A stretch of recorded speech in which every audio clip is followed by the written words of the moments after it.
this is Jon Bowzer Bauman. You probably know me best as Bowzer from Sha Na Na, but I'm here talking to you today as president of Social Security Works PAC and an expert on senior issues. And I'm here to tell you at the biggest Democratic club in all of Florida that on the night of November 3rd, 2020, Democrats all over Florida and all over the country have got to be doing this. Can you believe that I have been making a living now for over 50 years doing this? God bless America. And yes, you know, I love the music of the 50s and the 60s, but that does not mean that I actually want to return to the 50s and the 60s, because the 50s and the early 60s were a time before Medicare. And in a time before Medicare, over 35% of American seniors had incomes below the poverty line. And I certainly don't want to return to a time before Social Security was passed in 1935, when, think about this, more than 50%, more than 1 out of every 2 American seniors had incomes below the poverty line. The fact is that Social Security and Medicare are the 2 most successful domestic programs in the entire history of the United States of America, and we need to keep them that way. In fact, we need to expand them. So that is why I've taken on this responsibility for no pay of being president of Social Security Works PAC. In 2018, you should know, I traveled from Alaska to South Florida and from northern Maine to Southern California, doing endorsement events with 57 different candidates, most of them in the House, because it was imperative for us to flip the House in 2018, and we did. And, you know, we were in a search for candidates who were going to be good on senior issues. At Social Security Works PAC, we only got 5 questions on our endorsement questionnaire, so I can run them by you real quick. They are: will you protect and expand Social Security? Will you support protecting and expanding Medicare? Will you support Medicaid expansion as defined in the Affordable Care Act, something that Florida doesn't bother to have, shafting its own citizens? Will you fight to lower drug prices? And the 5th question, will you always refer to Social Security and Medicare as earned benefits and never use the pejorative term entitlements? So every candidate that we endorse at Social Security Works PAC signed on to all 5 of those questions, and then we have the ability to hold them accountable for the votes that they take. So, you know, it's a system that in the end result works out pretty well, but 2018, very important to take the House. 2020 is about the White House and the Senate. So let's go to the White House, because there's nothing more important than winning back the White House, and I know we're all on the same page about this. Understand, I'm sure you know this by now, there is no more important state in the mission to win back the White House than Florida.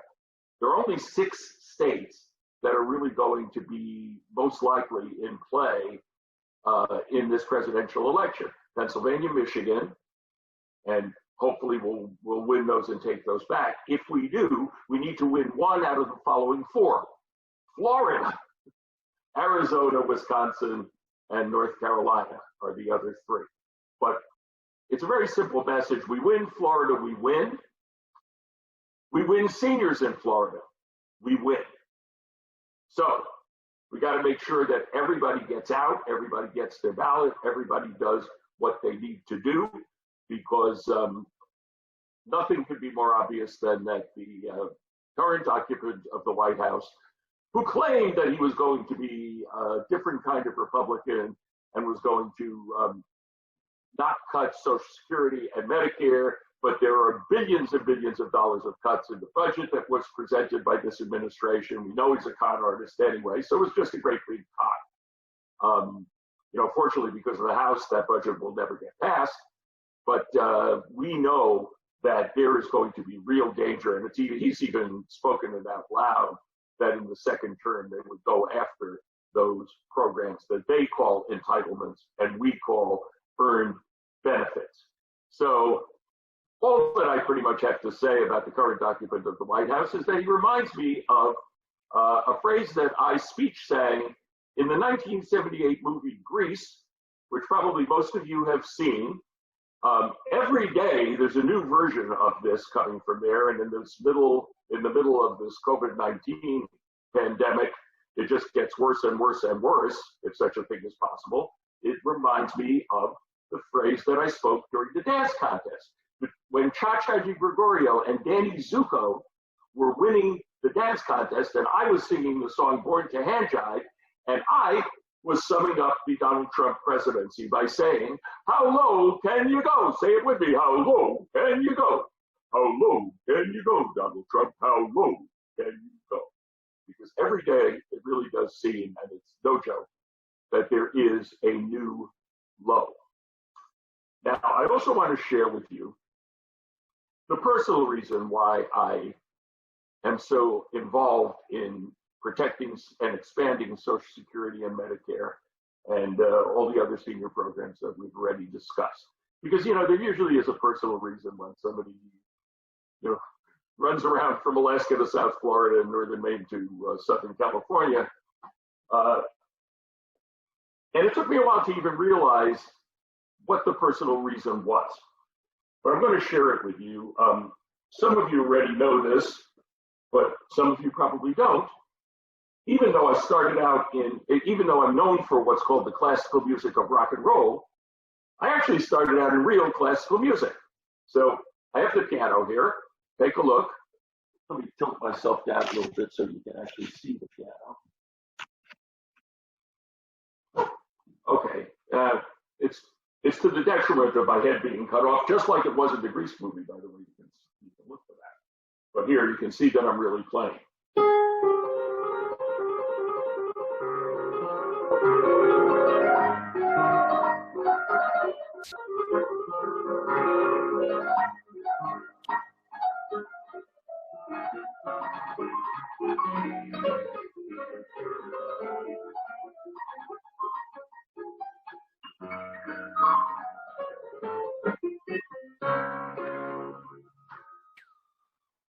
And yes, I started playing piano when I was 7 years old. I attended the Juilliard School of Music in the city of New York, beginning at age 12. Now, there's a little story that goes along with this. If you're a little kid and you're learning how to play classical music, especially in New York City, where do you want to grow up one day to perform? Say it out loud. That's right, a Zoom meeting with the Village's Democratic Club. No, the correct answer, and I'm sure you said it to yourselves, is Carnegie Hall. So the year, I'm going to be Bowzer now for a second. So the year was 1973. Carnegie Hall, in desperate financial trouble, has turned to rock and roll. And who should be invited to perform at the fabled, the legendary Carnegie Hall but my old group, Sha Na Na. So, there we are, Sha Na Na, on stage at Carnegie Hall. And in the third row of the audience was the only person standing in the entire audience of Carnegie Hall, my mother. Bessie Bauman, the woman who forced me to practice. And she stood proudly in Carnegie Hall while her son sang Rama Lama Ding Dong. And she waved and she shouted, she cried, Jonathan, because that's my real name that only my mother ever called me. Jonathan, you made it! Because it turned out to your mother, whether it was Chopin's Minute Waltz or Rama Lama Ding Dong, Carnegie Hall was Carnegie Hall. And then when the show was over, she went out to the merchandising table and she started signing autographs, Bowzer's mother. So, in her honor, because she did force me to practice, and for that I thank her still today, I'm going to play for you now my mother's favorite melody, the Chopin Etude in E major.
So that's the real personal reason why I'm here with you today. My mother was a public school librarian at PS 45 in Brooklyn, New York. She went actually back to work later in life after my dad passed. And what is relevant to this conversation is that I know firsthand that it was her Social Security and that new program, Medicare, that allowed her to live a life of dignity and independence in her later years that was completely unknown to my grandparents. And that's the real reason why I've gotten so involved in senior issues. And, you know, a very interesting thing, yesterday I did an event with the Florida Democratic Party and in preparation for that, I had to kind of review Joe Biden's plans for Social Security. They are really, really good. They are really, really progressive. I mean, we are an advocacy organization, and we're tough on people's proposals. These plans are really progressive, and they are really good, and they are really going to make a big difference in the lives of seniors. There is a really strong proposal to deal with the Social Security cap, which needs to be done. It's unfair. Everybody pays in 6.2% of their wages up to $137,700 a year, and then they stop paying. So that, you know, a Koch brother, for instance, pays 0.0000001% of their wages in. There is expanding Social Security for seniors. There's expanding survivors benefits. And there is, and it's the first time I've ever brought this up in this context because it's kind of new to me. There is a plan in the Biden proposal to deal with what's called wet GPO, which is a way that if any of you are school teachers or other kinds of public employees, it was something that was put in 1983 that actually is entirely unfair to public employees, positing that they can't really get their Social Security as was promised to them because they have these other income streams. There's a proposal in the Biden plan to do away with wet GPO entirely. So this is all really good stuff, and you know, thrilled to see it. If there were people among you who are like super progressive, you know, or may have even voted for Bernie, this stuff is as good as Bernie stuff. So, you know, we have a really good nominee for this cycle on senior issues. And I don't know if any of you have seen this, but as a result of a bunch of things, including this administration indicating to seniors that it doesn't really care whether they live or die, we can be sacrificed to the economy. We are running ahead in every poll in seniors for the first time in a long time. Hillary Clinton struggled with seniors and lost 53 to 45. We are always voters. We always show up. So we are critically important, but we don't always vote right, as you people in the villages know better than anybody. Our population has to be convinced of doing the things that work for it. So we have a great nominee for ourselves. We need to win the most important state in the country. The other thing I really want to emphasize to you is to get in the mindset. This is going to be a lot different now from winning local elections, which are hard where you are, all the way up to congressional elections, which are hard where you are. Those are uphill battles. But in a presidential election, remind yourselves that every single vote in the state of Florida counts exactly as the same as every other vote. Every person we can get out in the villages counts the same as, the flood that we're expecting to have in Broward. And every person who may have voted for this lunacy before, but is soft on it now, that we can get to either vote for our nominee, or maybe they'll just decide to stay home and not vote at all.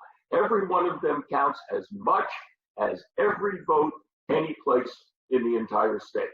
So, after all that, the rest of my message is really simple. It goes like this.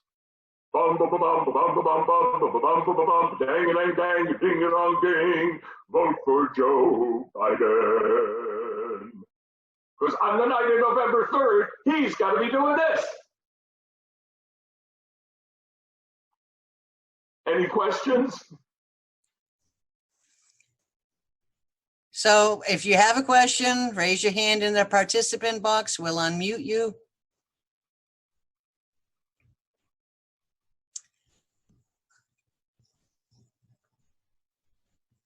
Rick, can you unmute Marcia? Unmuted Alan. Alan, go ahead. Okay. Hey, John. Hi, Alan. One of the concerns I think that everybody has is the ongoing threat by Trump and his administration to cut the payroll taxes, which apparently, as we know, is pretty much the lifeblood, or one of the lifebloods of Social Security. If he is able to do this, is there anything President Biden can do to undo that? Oh yeah, well, number one, of course, but number two, we're going to stop him from doing this, presumably, because we hold the House. So the real pressure on this, and so far, kind of so good on the pushback on payroll taxes, but the real way to thwart this ever happening is through Nancy Pelosi. They need agreement by the House of Representatives to do something about with the payroll tax. As you can well imagine, and as I know you know, we at Social Security Works are 1,000% against touching the payroll tax. Payroll tax is the source of Social Security. Again, if everything works out, this is something I may be getting back to you to put pressure, and in fact start now. It's better if you have a Democratic congressperson so that your constituent, they can put pressure on your own congressperson to make sure that they do not fall for any kind of payroll tax cut during the pandemic. There are much better ways to finance what needs to be financed because of COVID, and it is plenty of money that needs to be flowing from the federal government. That is true, but any kind of FICA adjustment payroll tax cut is the worst possible idea, because yes, it does threaten Social Security. It will be immediately undone in a Biden administration, and hopefully, by the way, I'm very bullish on this too, that we have a really good chance to take the Senate. And if we get all three chambers, there will be an amazing amount done beginning in 2021. But obviously, first of all, we got to stay alive. And second of all, we've got to get ourselves out of this mess that has been created. The virus is one thing, but the response to the virus pick a word, pitiful, pathetic. We have been the worst country in the world responding to the virus. And, pretty much people know it. And there in Florida, you know it because you also have a rotten governor who's a Trump acolyte. I'm in California right now. We've done really pretty well. But, it's still a struggle.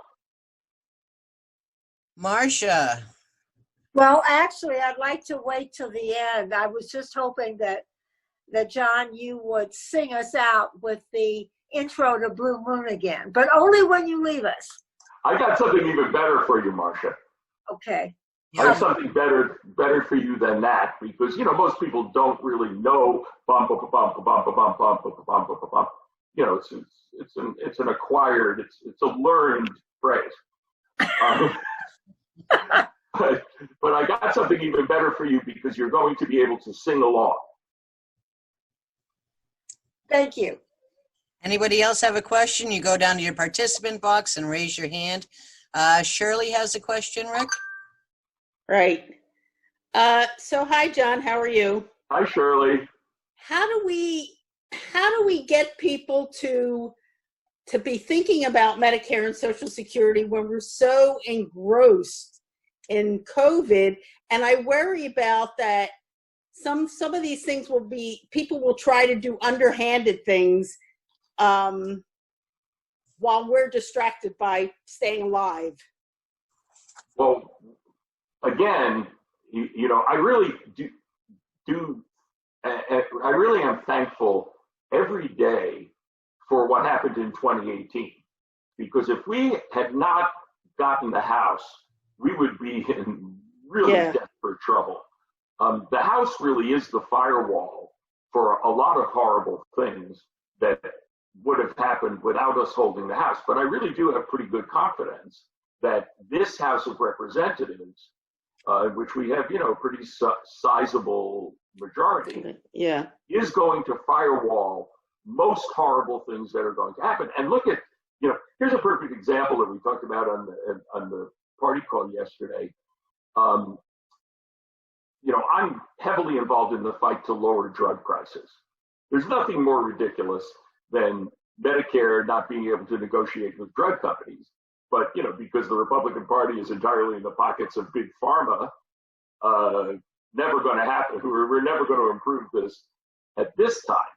But the Biden plan is terrific, and the House of Representatives has already passed H.R. 3, which is terrific. If you look at H.R. 3, you're looking at not only will Medicare be able to negotiate with drug companies, but generics will be able to come online immediately, not instead of having to wait until the end of the patent period. And on top of everything else, the advantage of Medicare negotiating with drug companies is going to be passed on to the entire population whereby there's a formula whereby the most that can be charged has to do with the average of 6 other countries, all of which, we're the worst in the world once again. It does make me laugh sort of when, the promise that Trump said we were going to be so tired of winning. I am a little tired of winning because we are number 1 in COVID cases. We're number 1 in COVID deaths. We're number 1 in a lot of things right now. Yes, we're all tired of being number 1 in the things for which we're number 1. But I agree with you that people are distracted, obviously, by COVID. But the way in which all these things interrelate is not escaping anyone, and particularly seniors. Yes, it's escaping some people on the other side of this equation who are completely delusional, but rational people, it's not escaping any of us. And, another good example, everything that's going to happen with regard to COVID drugs, when there are some, relates to everything else that happens to prescription drugs. Drug companies are going to try to gouge people for them, and we're going to have to stop them.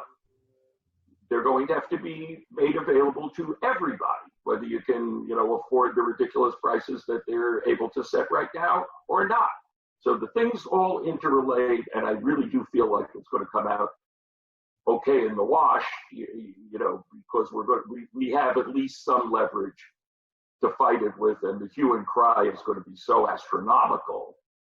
And this is with regard to anything that happens between now and November, which is really now and next January. The first imperative is to win the election. Okay, so I have a question now. Back in the 70s, it was Greece for Peace. Still Greece for Peace. Is it Greece for seniors now? It's still Greece for Peace. It's still Greece for peace for everybody. That's wonderful. Thank you so much for coming in and doing this with us. I know it's a little weird to do it online, but you've been probably one of the best speakers that we've had online or off. I've really enjoyed this. You wanted to play us off? It does kind of work. I'm sorry? It does kind of work. It does kind of work. You wanted to play us off with something song? special. Are we ready for the closing song then, Chris? Let's go ahead. Okay. Let me see if I can get this balance right. Now, most of you have heard this song at the end of the Sha Na Na television show.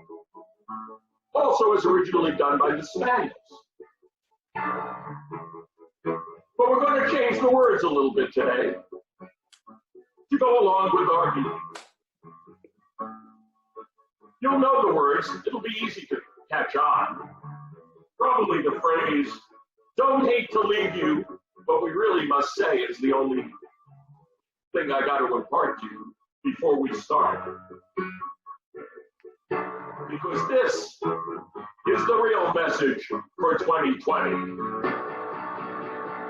Good night, Donald Trump. Well, it's time to go. Good night, Donald Trump. Well, it's time to go. Don't hate to leave you, but we really must say, sing along. Good night, Donald Trump. Good night. Good night, Donald Trump. Good night. Good night, Donald Trump. Vote for Joe Biden. Yay. Thanks, John. Next time you come to Florida, you know where to come first.